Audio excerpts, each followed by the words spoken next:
Kaip suprasti, kad esi ir koks esi?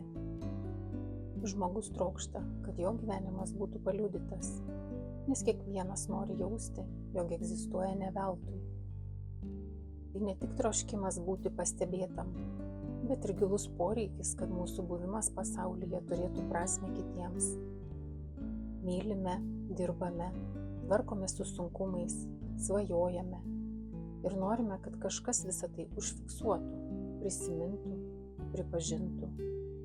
Tarsi be liudininko mūsų patirtis tampa mažiau tikros, tarsi jos ištirpsta laike be pėdsako.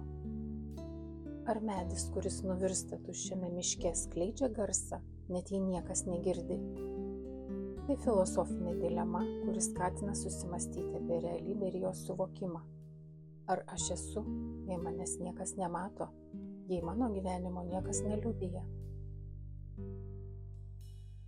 Vienas iš svarbiausių šio liudijimo šaltinių – gyvenimo partneris. Tai žmogus, kuris mato mus visais mūsų pavidalais, silpnumo momentais, kai būname stiprus, džiaugiamės ar palūžtame nuo sunkumų.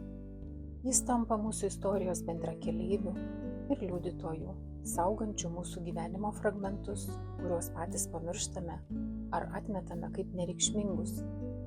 Būtent santykyje su kitu žmogumi mūsų gyvenimas įgauna gylį, kai kažkas šalia mato, prisimena ir pripažįsta mūsų kasdienybės reikšmingumą.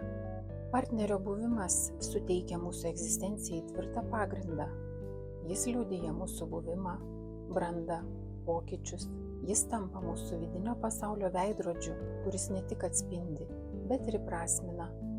Todėl poreikis turėti gyvenimo draugą tai ne vien emocinis ar socialinis noras būti su kitu. Tai gilus egzistencinis troškimas, kad mūsų gyvenimas nebūtų nugyventas vienumoje ir nutylėjime, kad būtų kas patvirtina, tu esi, tavo gyvenimas yra reikšmingas. Galiausiai šis troškimas kyla iš žmogaus trapumo, suvokimo, kad gyvenimas laikinas. Liudijimas tampa būdu išlikti atmintyje, palikti pėdsaką, tarsi būti perrašytam kito žmogaus atsiminimuose. Tai žmogiškosios egzistencijos ilgesys, ne tik būti, bet ir būti matomam. Kartais užtenka vieno žmogaus, kuris matė mus visokius, tai mus įamžina.